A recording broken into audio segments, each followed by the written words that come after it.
Alright guys, welcome back to the channel. It's Maddie here, and today I'm going to be showcasing my best decks for ranked mode that I believe you should be playing right now, going into the second week of this Eevee Grove A3B ranked season in Pokemon Pocket. So yes, it was sort of the holiday season. The last few days we didn't upload on the channel. I do apologize for that. However, we are back. Normally I upload my best decks for ranked video on Friday, but of course it's Saturday today, so better late than never. We're going to go ahead and get this video out to you guys. And yeah, there's definitely going to be some stuff here that is new, and this is certainly going to be a video that I've done a little bit of research on, and something that I do believe at this point into the metagame, we have a pretty good understanding of what the best decks are, but not only for like tournaments and from a success perspective, but what decks are the best decks to be playing if you're playing in ranked mode right now. Going into the second week, these are going to be my top choices. Let's dive right into it, guys.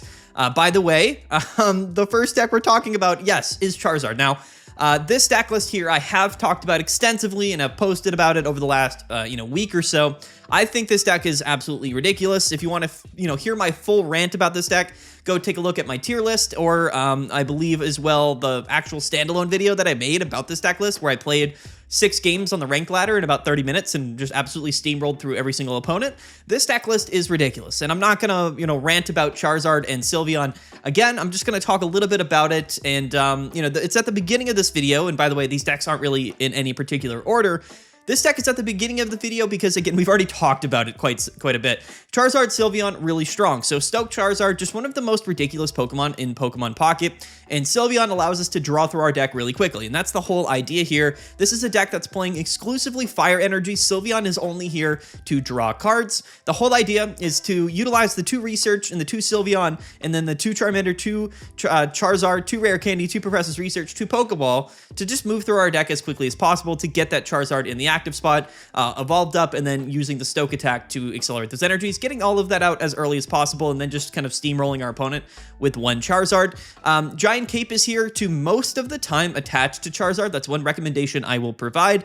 Most of the time, if your opponent is actually targeting a Sylveon, that means they're probably going to lose the game anyway. They can't really risk not spending a turn attacking Charizard. So Giant Cape normally goes onto Charizard when you pair it with the 2 copies of Lily. Charizard can live 2 attacks from a lot of different things in Pokemon Pocket, and if we are living that extra attack and we are surviving for 3 turns, it is kind of GG against a lot of opponents, especially if we get Charizard out early. So the main win condition with Charizard is, of course, getting it out immediately and then attaching Giant Cape to it, playing some Lilies, and then staying alive while we hit for 150 turn after turn. Now, the couple of questions that I will answer about this deck are going to be about the Flareon card here. So this is going to be the Genetic Apex Flareon, and the whole reason we're playing Flareon is to counter Oricorio. I talked about it a little bit in depth at the end of my specific video about this deck list where I showcased it. Flareon has 120 HP, which allows it to live an attack from things like Magnezone and Silvally. Those are very common partners from, from attacks from Pokemon that are being paired typically with Oricorio. However, we're going to talk about, kind of the only true counterplay that has emerged toward Charizard later in this video. But anyway, Flareon's really, really strong. So against Oricorio, it can kind of just, one-man army steamroll through your opponent's entire deck. You can KO an Oricorio, live an attack from a Magnezone or a Silvally, KO that Silvally back, or just go back into Charizard, KO it, and then they bring in Oricorio, and then we have Sabrina. So the Sabrina-Flareon combination really are like additional cards. They're like the 18th or 19th and 20th cards in the deck list, and they're really only there for the Oricorio matchup. Now, I do believe that Oricorio is becoming increasingly more common, and I do believe it has, so you're going to keep that in mind. I think you could maybe cut these cards out of the deck if Oricorio wasn't exceedingly popular in the format, but these 2 cards combined should give you basically a winning matchup against Magnezone Oricorio, Silvally Oricorio, and even sometimes Greninja and Giratina Oricorio, which is kind of like the more difficult matchup. But again, there is sort of a new counterplay, which we're going to talk about later in this video, which I do think is really interesting. So yeah, Flareon, Sabrina, really just there for Oricorio. And then the 1 copy of Mars, in my mind, is something that I have actually cut from the deck. I've actually replaced that for a Guzma, and that's mainly just because Giant Cape is so common. People are going to attach it to their Darkrai's or their Giratinas or their Flareons or their Sylveons, whatever the case may be, putting you just out of range with 160 plus HP for Charizard to KO. So I play Guzma in my Charizard deck, and I think that it's actually extremely, extremely good. Mars is also good, but keep in mind, I've been cutting Mars for Guzma. And like I said, I think at this point you have to keep Flareon and you have to keep Sabrina in the deck just to get around those Oricorio decks. So keep that in mind. This is Charizard. I believe that this deck is probably going to start to see some counterplay, which we will cover in today's video. But one thing is for sure is that Charizard is still, in my mind, probably the best like core deck to be playing for ranked mode. It's just way too consistent, way too linear, easy to play, and just overall powerful. It doesn't really care what it's going up against for the most part. Just a really, really strong deck. I wanted to cover it just here quickly at the beginning of the video and give a little bit of an update because we have talked about this over the last few days for sure. Now, the other deck that we've talked about pretty extensively is going to be Sylveon, Giratina, and Greninja. Again, I'm just covering some of the lists that we've been talking about for quite some time now and giving some updates. So this deck list, in my mind, is on the decline. I'm going to say that right now. This is a deck, by the way, that typically plays Psychic and Water energies. The whole concept with this deck is to draw through our deck quickly with Sylveon, and then utilize Giratina EX and Greninja combining with Cyrus to basically take KOs on any one of our opponent's Pokemon that we want. Whether we're just targeting the active Pokemon, the 20 damage from Greninja plus 130 from Giratina is oftentimes enough to take a KO, but we can also target a bench Pokemon and then bring it up with Cyrus and KO it with Giratina. So this deck list is really strong. It was probably the #1 deck at the very beginning of this format, but a couple of other decks have risen in popularity, which I think actually do quite well against this deck list. So I believe that Sylveon, Greninja, and Giratina is on the decline. This is still a really strong deck. It's still consistent. It's a little bit of a mixed bag. There's a lot of different things going on in the deck. If we don't get Giratina out early, if we don't find our rare candies, our deck functionally doesn't do anything.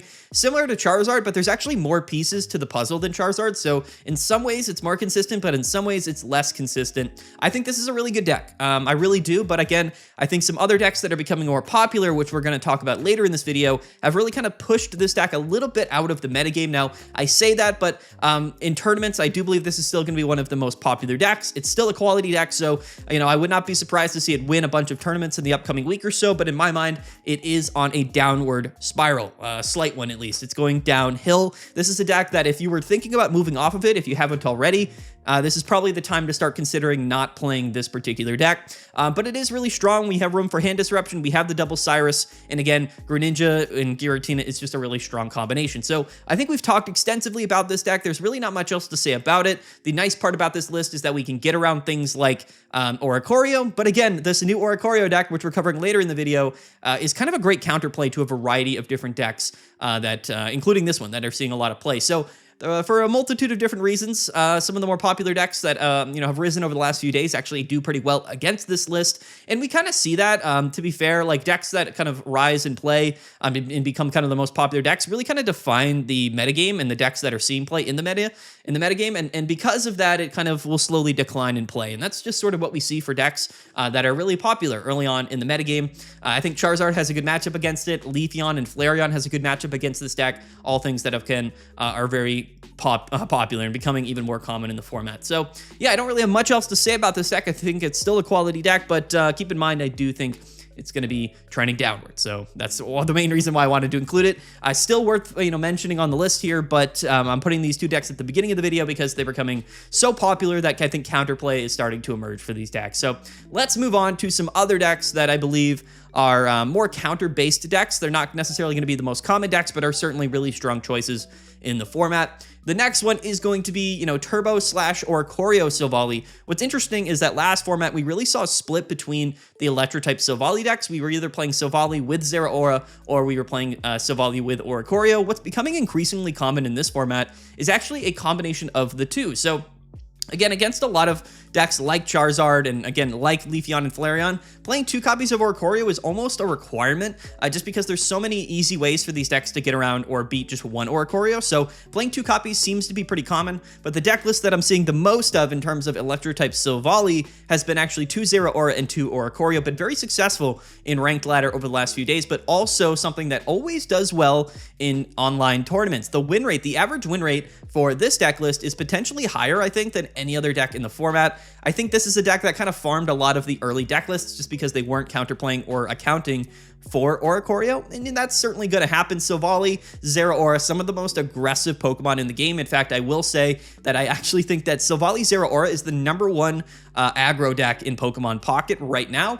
Jolteon does exist. I know some people have been kind of asking me about Jolteon. For the most part, I think that Silvally is just a more consistent, better option than Jolteon. Even though Jolteon does have its place, it's technically better going first than Sylveon or Silvally rather. Silvally likes to go second, and it's much worse going first, but to be fair, Zeraora itself is a very good going first Pokemon, so it kind of makes sense where we're just pairing Silvally and Zeraora together because they both like to go first or second respectively, so we kind of have an option for both. We have Dawn in here for some energy flexibility. 2 copies of Giovanni I do believe is relevant. That's going to allow Silvally to KO other Silvallis, but it also allows Zeraora on your second turn going first to hit for 60 damage, which is going to be enough to KO a lot of basic Pokemon, and same with Oricorio as well, just really relevant. I think 2 Giovannis is really, really smart for this deck. It also fits the criteria always for Silvally to use the full damage of the Brave Buddies attack, so I really like Giovanni. I think that it's actually something that makes Silvally Zeraora a really dangerous deck, especially early on. It kind of fits into that aggro archetype. And yeah, 2 copies of Oricorio. And the reason for that is just why not? You know, I think Oricorio is still valuable enough in the current metagame to where it's going to win you enough games. It's going to put your opponent really up against the ropes. And I do think that Oricorio is a big reason why this deck list has had so much success and such a high win rate. So, you know, I know some people don't love Silvally and some people don't love Zeraora. I've talked about it a variety of different times. I know people are like, well, late in the game, Zeraora isn't a good card. It's effectively a dead card if we're not drawing into it on our first turn. But again, you got to understand, guys, that Pokemon Pocket is such a fast game. There's basically so many scenarios. There's so many different Pokemon where if you don't get them out early, they're useless Pokemon, okay? If we're playing Giratina and Darkrai and we don't get Giratina EX out until turn 3, then yeah, it's a useless card. Like, you know, the whole point of Giratina is to get it out on your first turn and then start using Broken Space Bellows. So it's really no different than a lot of Pokemon in the format. Like, if we don't get Charizard till turn 5, like, it's a useless card, you know? So keep that in mind. Like, Zeraora, yes, it's bad unless we get it early game, but that's the case for so many Pokemon. The value it provides as an early Pokemon, both as a free pivot if we want it to be because it generates that free energy to itself, or if we're going first, we can hit for that 50 damage on our second turn going first before our opponent can evolve their basic Pokemon, and then we can KO them with Giovanni, just a really, really strong Pokemon. On the bench, it's an energy battery, and we can utilize Dawn later in the game to be a little bit more flexible in which Pokemon we can attack with. A really, really aggressive deck, which is also a bit of a control deck with Oricorio. This is kind of what we're seeing with a lot of the electric decks, is that Oricorio can kind of just be slotted in and potentially win you games, and I think it's a big reason why this deck has such a high average win rate. So it had to be included. It had to. I do think that the Flareon, like I said, does kind of mow through this deck. It can one-hit KO all of these Pokemon and live an attack from all of these Pokemon. So, you know, this isn't a list that I think is going to do really well against Charizard. In theory, it does, but in my testing playing Charizard, which is pretty extensive, I don't really ever struggle with this particular version of Oricorio, even though the fast-paced nature of it and the pure nature of Silvally being such a good card going second, you are going to win a lot of games just purely based off of this particular combination. So we had to include it. Very, very strong deck. Do not underestimate Silvally and Zeraora and Oricorio. The fastest deck in the game. Oricorio just really, really strong. So we're going to include it and talk about it in today's video, of course. Next up is going to be an interesting one. We did put it on the tier list, which was, I think, the first time and the only time we've actually talked about this deck so far in this metagame, but this is Garchomp. Now, I think that Garchomp is actually fairly well positioned in the meta right now. The thing with Garchomp is that, you know, it kind of, you know, and when you pair it with Rampardos especially, you don't struggle against any of the electric type decks really at all. You do quite well against, you know, Silvally, and you do well against basically Magnezone and all of the other Oricorio decks, which are still common in the format. But with Sylveon thrown in, with Rampardos, this being just such a high roll deck and the potential to kind of get all of these stage 2 Pokemon out so early, we can do so much damage. We have 1 copy of Cyrus, we have 2 copies of Lily. Garchomp is a massive Pokemon, has 170 HP. It can damage the bench, we can bring things up with Cyrus. This is just a quality deck list, and I think in previous formats, or I should say in the last format, it was gatekept by Buzzwole, and that was the main reason why Garchomp never saw play. The format before that, Garchomp was potentially like a top-tier deck list, and I think that in this format, it really still has found its place. Grass decks, not very common whatsoever. The only grass Pokemon that you're seeing very often right now, because Buzzwole definitely on the decline, is Leafeon. And, you know, Leafeon, again, is something to worry about for sure. It's going to hit you for 70 on turn 2 going second, which is definitely quite scary. But to be honest with you, that particular matchup isn't like the biggest deal in the world. Like, it's not like, you know, 15 to 20% of the meta is grass, like Buzzwole was last format. So Garchomp has a lot more room to breathe. I think that Oricorio is becoming increasingly popular. I think that Garchomp is a really strong choice in this format. Now, one thing I will say is that the list over the last few days have been playing the one copy of Sylveon.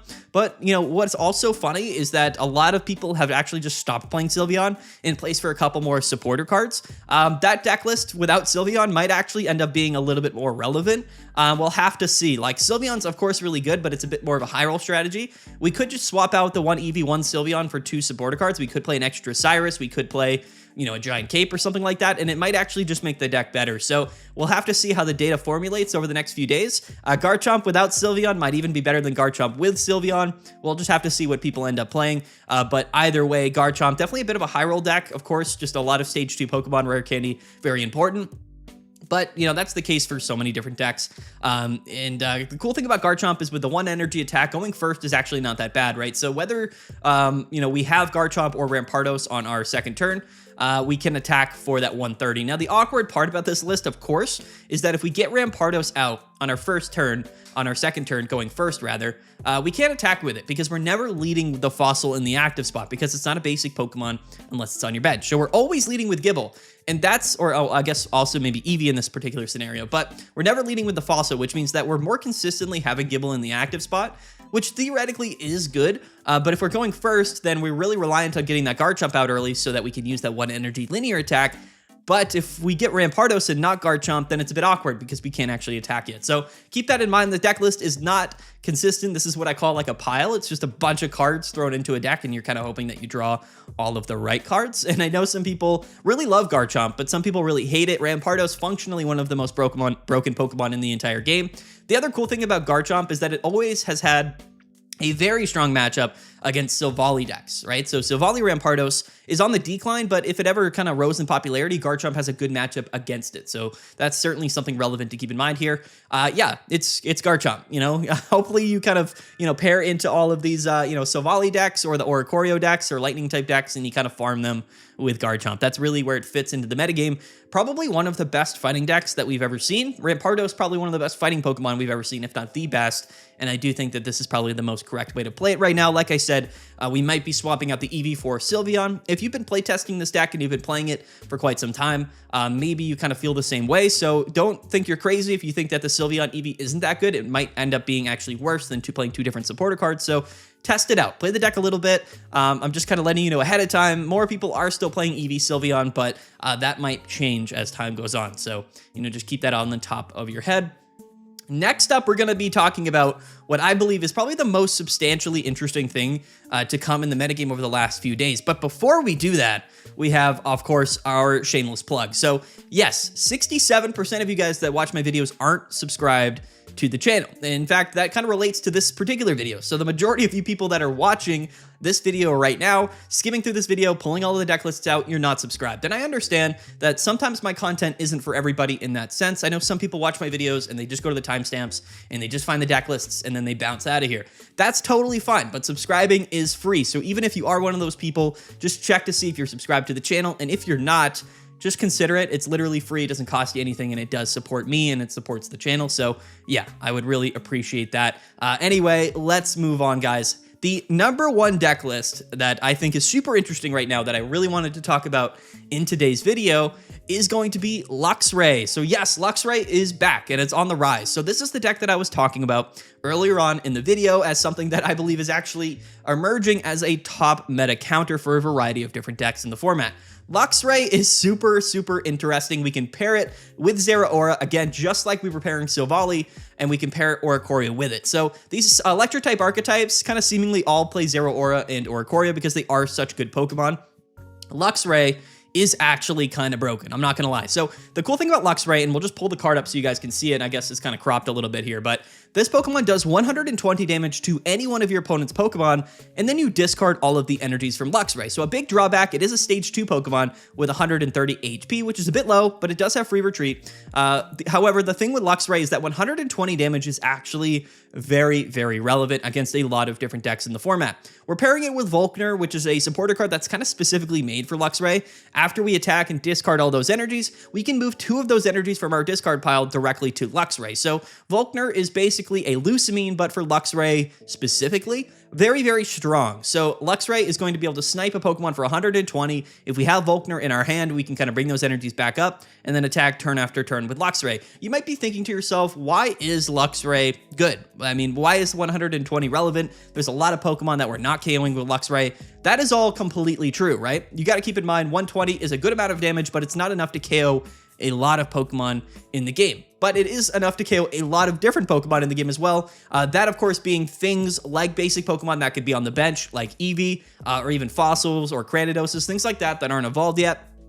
Silvally gets KO'd by Luxray, right? So the 120 is relevant because it can KO anything in this deck list, right? In any other sort of Oricorio deck, whether that's Silvally, Zeraora, or Oricorio, it can 1-hit KO all of these Pokemon. If we go back to Sylveon, Giratina, and Greninja, this is also, I think, a really, really important aspect of the deck. Luxray can KO a Greninja while it's on your opponent's bench. That is super, super relevant.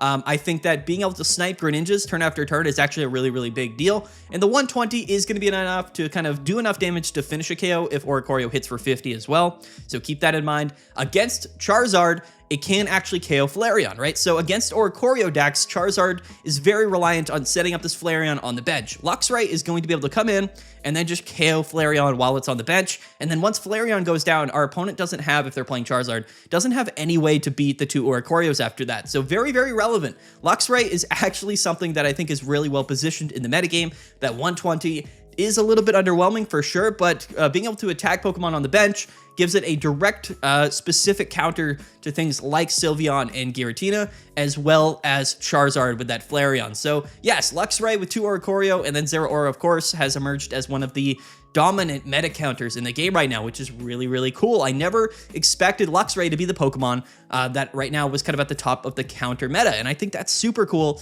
super interesting. Luxray has seen some play before in the past, but given just the specific scenarios of the decks that are seeing a lot of play, Luxray fits the bill very, very properly, taking KOs on those bench Greninjas, taking KOs on that bench Flareon. Going to be absolutely crucial to win those Charizard matchups in the Greninja Giratina matchups, and I think that's really, really cool for sure. Again, once we KO the Greninja, then, you know, Oricorio kind of sweeps that deck, right? Our opponent doesn't have another option to, to KO anything. Like Sylveon and Giratina can't attack Oricorio, so Luxray sniping the Greninjas, that's GG. That's literally the game. So really, really cool. Luxray is a really, really fun deck. We are playing 1 Guzma to, of course, discard the Giant Capes when those Pokemon are kind of out of range, especially, you know, things like Flareon and things like Greninja. We're not actually hitting for weakness on the Greninja if it's on the bench. So keep that in mind. That 120 is not 140 when we're attacking the Greninja while it's on the bench, and they can't attach a Giant Cape to those Pokemon. So that's why we're playing the Guzma, and we also have a Cyrus to bring a Pokemon in the active spot after we've damaged it. Really, really relevant for Pokemon like Zeraora and Oricorio, which of course don't do tons of damage. And then, yeah, we have to play 2 Rare Candy because Luxray is a stage 2 Pokemon. Giant Cape as well is going to bring Luxray up to 150. That's going to live an attack from Giratina. Definitely relevant, but also going to live an attack from things like a Flareon and other types of Pokemon in the game as well. 1 red card, because why not? So yeah, Luxray, really, really funny. I wanted to talk about this. I know that this is kind of a random deck list. I did post it on my Twitter a few days ago, but this is it, guys. I think that this is the meta counter that we've been looking for. I was actually terrified because I was pushing Charizard over and over again. And normally when I push a deck list, I like to kind of refer to a deck that might be strong against it. But in my mind at the time, I couldn't think of anything. I was like, I mean, with Flareon, with Sabrina, like Charizard can kind of beat everything, and it kind of scared me a little bit. Luckily, I do think Luxray is a direct counterplay to that deck, as well as some of the other top decks of the format. So yeah, Luxray, guys, there it is. Are you surprised? I'm surprised for sure. Hopefully my explanation as to why Luxray is really good in the format makes sense, but yeah, keep that in mind, guys. If you wanted to be at the forefront of the counter meta, Luxray is it right now, so keep that in mind. I had to showcase it in today's video. Been doing really well, popping up in ranked mode, but been doing very well in online tournaments recently, I think, for those specific reasons. Next up, we've got our guy, Giratina Darkrai. We really can't say too much about Giratina Darkrai, other than that it is still probably the most consistent deck in the game. Tons of disruption, the poison with Nihilego is enough to allow us to get around Oricorio, and we have just a ton of trainer cards, 1 Leaf, 2 PCL, Sabrina, Guzma, Cyrus, literally everything. This deck has everything. There's nothing this deck doesn't have, which inherently makes it one of the better decks in the entire game. In the first week, Giratina Darkrai, I think, had potentially the most success. It had the highest average win rate. It was winning a couple of tournaments. Still one of the top decks in the meta. I do believe that for whatever the reason, giving Giratina Nihilego and Poison Barb, allowing it to kind of go through Oricorios, was a tough decision. But keep in mind, Luxray, of course, can snipe and KO that Nihilego. We have Guzma in the Luxray list, so theoretically speaking, Luxray with the 2 Oricorio can completely counter Giratina and Darkrai again. So again, Luxray kind of emerging as this crazy counter meta, counter meta deck. So Giratina Darkrai still very good. Some of the top players, some of the top ranked players on the ladder are still playing Giratina Darkrai. I think it's still a phenomenal deck. Week after week, it made S tier on the tier list last Tuesday. Maybe that changes this Tuesday. We'll have to see what happens at the Ursa Days tournament for sure. But yeah, Giratina Darkrai. I don't know. What am I supposed to say about it? Next up, we've got something that's also very interesting. This is something that I actually put on the B tier of the tier list just because it hadn't done very well and it hadn't done much sort of in that first few days of the format. So at the time of, the tier list and over the last weekend, it of course didn't perform extremely well, but I do think that Oricorio with Greninja is one of the best decks in the game. We can still play 1 copy of Eevee and Sylveon and 1 copy of Giratina. The upside to this list, up until Luxray, this was by far the best option against Charizard. We could, of course, utilize Greninja and Cyrus to bring up the Flareon or bring up the Eevee before they could evolve into Flareon and then KO it, effectively locking your opponent out of the win condition if you're playing Charizard. And you can effectively do the same thing against Giratina and Darkrai. So Cyrus plus Greninja plus Oricorio and Giratina is just enough to kind of win enough matchups, but there is a lot of moving pieces to this deck, so it was inherently inconsistent. I think that Luxray as a bench sniping option when paired with Oricorio actually works a little bit better. So this deck list, although I think rose completely over the last like 3 or 4 days, might also decline a little bit in favor of Luxray. So it's in an interesting spot. I do think that this is definitely one of the best Oricorio decks against a lot of the different Pokemon in the format, or I guess decks in the format. It just has kind of an auto win option or a win condition that you just can't really get around. So keep in mind, Oricorio plus these bench snipers, just a really good archetype. I don't know if Luxray is going to take over the spot that Greninja and Oricorio has in the current metagame, so who knows, honestly. But I wanted to showcase it because this deck also was becoming increasingly popular on the ranked ladder as a counter to Charizard. Now, in the Luxray head-to-head matchup, again, I think that Luxray beats this deck because we can just one-hit KO the Greninja, so, keep that in mind. Yeah, it's still really good. Again, I don't really have too much else to say about it. This is a deck that's been around for quite some time. Is definitely a little bit of an awkward deck, a lot of different cards, a lot of different moving pieces, but if they're all in place, it is really difficult to kind of work around. Before Luxray, this was by far the best matchup, or worst matchup that Charizard had, so I wanted to showcase it, and it's still seeing play. Definitely one of the higher win rate decks of the last week or so. So if you're interested in this particular list, I think it's definitely really strong. Again, I put it in B tier in last week's tier list just because early on it didn't have great success, but then shortly after the tier list was made, it started seeing a lot more success, and I do think it's probably one of the better options for ranked battles right now. And that's kind of what you're going to see in this video, is that there's 4 of like the best decks, and then there's 4 like Oricorio counter meta decks, and that's truthfully, I believe, what the very top of the metagame is. There's some niche options, like there's Guzzlord and Buzzwole, which are still good deck lists. There's Solgaleo, which I don't think is necessarily as good, but yeah, I think that there's like 4 top decks in the format right now. You have Charizard, Giratina Darkrai, you have Leafeon and Flareon, and you have Sylveon and Greninja. Those are like the top decks, and then you have all of these Oricorio decks, which kind of have some type of, counter meta merit against the top decks of the format. So that's kind of what this video is all about. Whether you're on, either side of the coin there, I think all of these decks are going to be definitely beneficial to you on the ranked ladder for sure. And then lastly, we've got Leafeon and Flareon. So what I will say is that this to me is probably the most consistent deck of the format. When I was taking a look at Sylveon and Greninja and why it had struggled over the last few days, I think the biggest culprit was actually this Leafeon and Flareon deck. In my mind, this is like the most consistent, the most, I guess, aggressive like tempo deck in the game, maybe aside from Giratina Darkrai, but that's more of a ramp deck. So Leafeon can almost always be attacking on turn 2 for 70 damage, which is scary. That's really scary.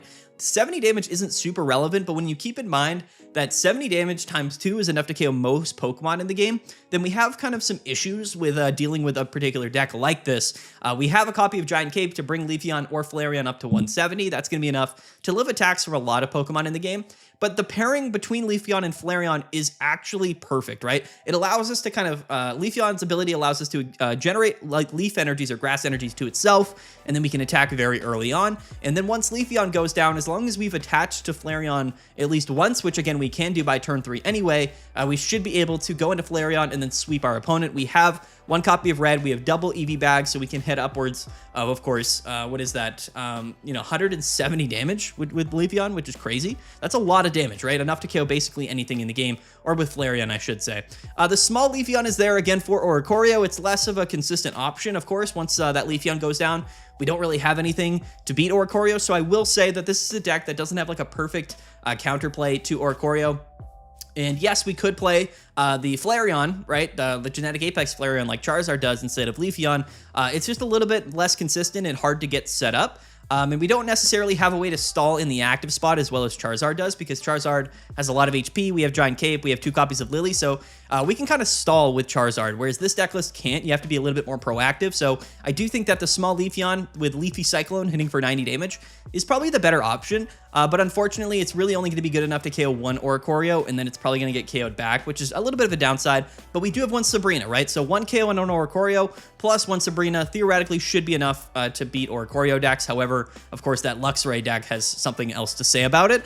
Being able to KO Pokemon on the bench and then, then going to Oricorio is just crazy. So I do think that this deck list has kind of pushed Sylveon, Greninja, and Giratina out of the format a little bit, and it has pushed things like Silvally and Rampardos out of the format as well. We just have enough Pokemon that do enough damage early on. It's consistent enough, it's fast-paced enough, it does enough damage. It kind of has like everything going for it. So in my mind, the top like tempo deck of the format, I kind of split decks into like 3 categories. I've got, aggro decks, things like Silvally, Zeraora, things that just do a ton of early damage, but never do like a ton of like that much more damage later in the game.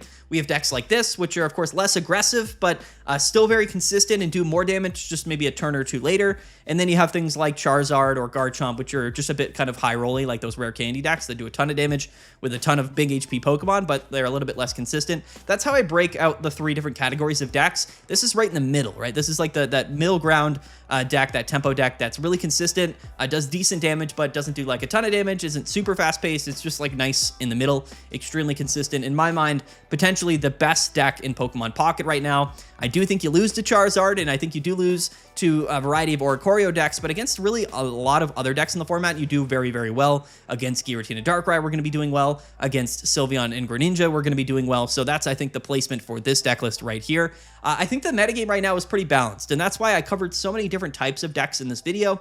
And I do think that if you break out the format into these 8 different decks, or really into those sort of 3 or 4 or 5 different categories, I think that we have a really decent balance of decks at the top of the metagame, which are all really fun. So I know the big thing that a lot of people have been complaining about, or I guess are struggling with, is not having a Sylveon EX. I will talk about that really quickly. Sylveon is finding its way into so many different decks right now that it's tough to build a meta deck if you don't have any copies of Sylveon. And of course, there's no way to guarantee a copy of Sylveon other than getting lucky when you're opening packs, and that certainly doesn't feel great. So I think they should do something. They should offer maybe like a promo copy of Sylveon for free, or just give people a copy of Sylveon, because it is such a meta-defining card that you really are at a disadvantage if you don't have it. So if anybody from the developers of Pokemon Pocket are watching this, just give the people what they need. Give them at least one Sylveon so they can play at least some of these decks in the format. If you don't have a Sylveon, you're kind of in a place where you have to play some of these Oricorio decks. Luckily, I think some of the best choices in the current metagame are those Oricorio decks. So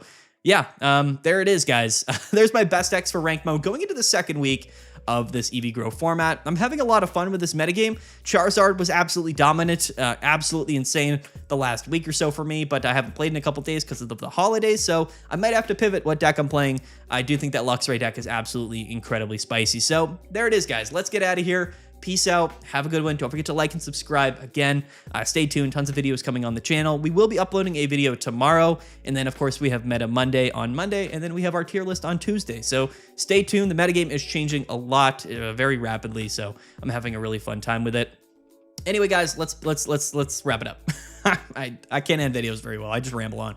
Yeah. All right. Bye.